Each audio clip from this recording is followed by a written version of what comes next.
Hello, and welcome to this week's edition of Wellbeing Wednesday. This is Dr. Eno Nsima Obat signing on, also known popularly as Dr. Eno. By way of introduction, if this is the first time you have joined us on the Wellbeing Wednesday, I am a board-certified internal medicine physician in addition to being a professional life coach, and I provide the Wellbeing Wednesday as a video tool to provide material in an easy to understand format so that you can get into action. So welcome, and be sure to look at some of our archives posted on our website. Today I'm going to be speaking about a topic that was brought to the public's attention roughly about a week ago by the Centers for Disease Control, and it surrounds the issue of baby boomers and a high incidence of hepatitis C. Now, just in case you're a baby boomer and you're wondering whether you have hepatitis C, this is a very important test to get tested for, and also for those who are not baby boomers. So you may be wondering, what exactly is hepatitis C? How do you get it? And more importantly, how do you get tested? And then if you have it, how do you get treated? So this video is designed to cover those topics. First of all, hepatitis C is a virus that infects the liver cells. By infecting the liver cells, it sets up initially an inflammation, and then as time goes on, causes what is called a chronic infection in the liver, which could eventually lead to liver cirrhosis, which is when the liver cells get atrophied, they get scarred, and finally can also lead to liver cancer. So this is the sequela of hepatitis C. Now, for the most part, and this is where it's very hard to diagnose. You may be aware of hepatitis A and probably hepatitis B. Now, traditionally, especially in hepatitis A, the symptoms of hepatitis traditionally are jaundice, which is yellowing of the skin. Now, compared to the other two kinds of hepatitis, that is hepatitis A and hepatitis B, in hepatitis C, only 1 in 10 people may actually get jaundice. So in other words, you could be infected with hepatitis C and have absolutely no symptoms.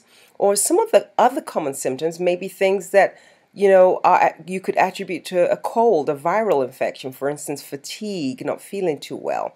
And so this is why it's pretty much asymptomatic. You may not know when you got infected, but it sets up house in your liver, gives rise to chronic inflammation, and over the course of time causes cirrhosis of the liver, which could also lead to cancer and eventual death. So you could either get cirrhosis, or you could get cancer, or you could actually get both and then eventually lead to death. So this is why it's very important, why the CDC is out there campaigning to the baby boomers, which is pretty much people born between 1945 and 1964, to get tested. Now, why is this a very important demographic group?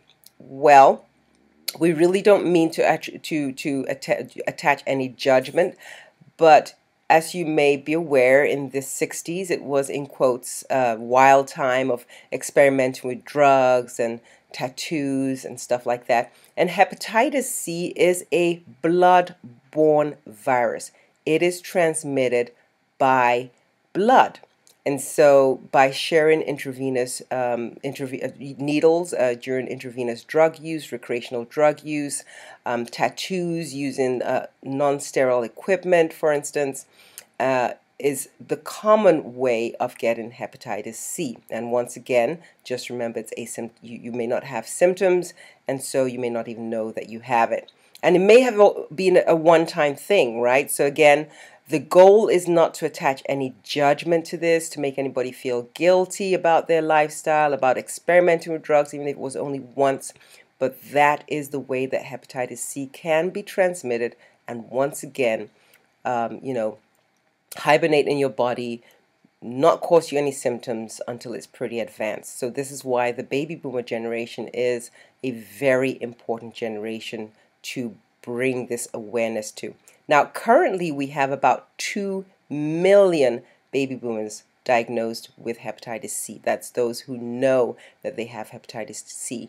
With this current campaign being carried out by the CDC, it's expected that we may be able to find an additional 800,000 of those baby boomers, which brings it to about 2.8 million people probably affected with hepatitis C in that age range. Why is this important? First of all, like I've spoken to you about, early treatment is imperative. So get out there, get tested, speak to your physician about this. Don't be ashamed. It's very, very important to get tested so that you can determine, first of all, the stage of hepatitis C, and then, secondly, the treatments that are available to you. Now, I just want to also point out that before 1992, it was also possible to get hepatitis C from blood transfusions, because prior to 1992, we were not testing our blood supply for hepatitis C. So again, if you were either in the baby boomer generation or outside of that generation, and you received a blood transfusion prior to 1992, you may have already been contacted to get tested. If you have not, I want you to be proactive and just get tested for all the hepatitis. That's hepatitis B and C.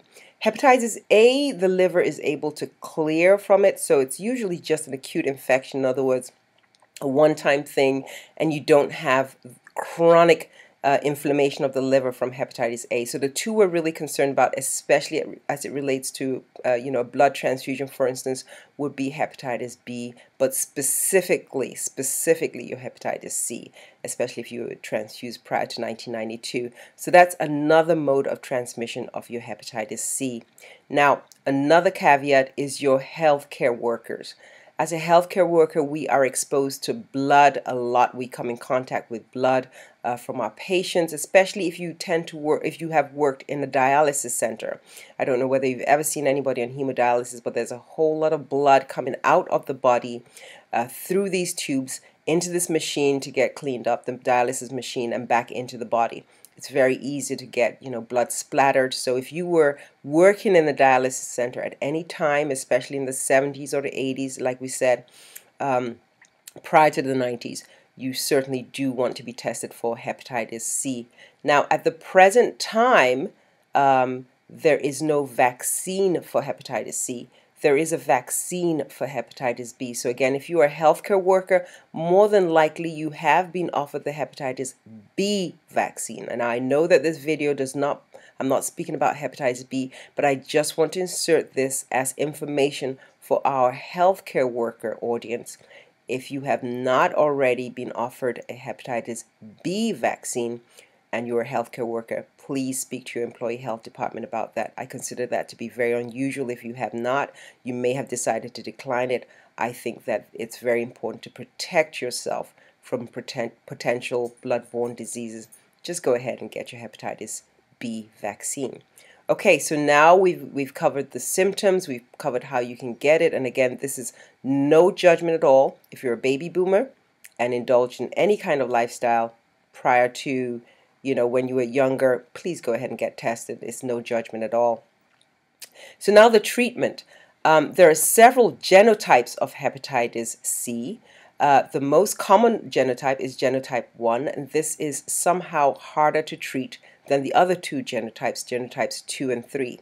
So again, not only do you want to know whether you have hepatitis C, which can be carried out by an ELISA test by your physician, you want to know the specific genotypes and then determine what treatments are out there for you. Now, until a few years ago, we had the common once weekly interferon injection that people may have heard about. The treatment lasts anywhere from 24 to 48 weeks, and it made people very sick, and so people were not too interested in getting treated. The good news about hepatitis C is that it can be cleared, the virus can be cleared from the bloodstream if it is treated. So we currently do have newer regimens, and again, I'll attach some information on those regimens. I don't want to go into the, the pharmacology or pharmacotherapy of of hepatitis C treatment. I really want you to be aware of it. I want you to know whether you have it and then partner with your physician. It's left to your physician to determine what treatment is appropriate for you. But again, as I was saying, genotypes 2 and 3 are easier to treat than genotype 1. Does not mean that genotype 1 cannot be treated. You may have to go under investigational studies. Or an investigational trial to be treated with genotype 1. So that in a nutshell is information about hepatitis C that I think is very important to get out there. Now you may be asking, well, if I have hepatitis C, does that mean that I can transmit it to my spouse, for instance, through sexual transmission?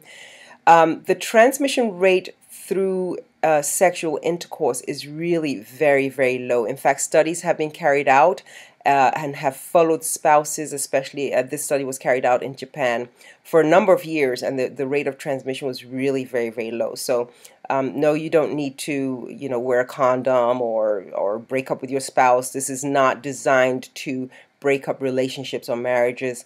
It's just designed to bring awareness so that we can have those spouses around for a longer period of time. 5% of babies born to a mother with hepatitis C can acquire hepatitis C. So that's an important piece of information if you happen to be in the reproductive age range. Again, we're speaking to the baby boomers in this video, but if you happen to be a child of a baby boomer, for instance, or if you're just a younger person watching this video and you've indulged in some risky lifestyle behaviors and you feel you're at risk of hepatitis C, just something to be aware of, that if you are diagnosed with hepatitis C and you are in the childbearing age, that you should be considered a high-risk pregnancy, and make sure you're monitored closely by a physician, preferably a hepatologist that's a specialist in liver disease during your pregnancy. More than likely you will not be started on viral treatments, antiviral treatments during your pregnancy, but just something to be aware about so that you can have your child monitored very closely. So this is the information I want to share with you about hepatitis C. Again, this is not the time to stick your head in the ground and hope it's going to go away. This is time to become proactive. This is the time to have a discussion with your physician. In fact, this is one of the times I'm going to say, do not wait until your next physical. Schedule an appointment right away with your physician if you know yourself to have been involved in any types of these behaviors in the past, to get tested today, to know today, and to get action today.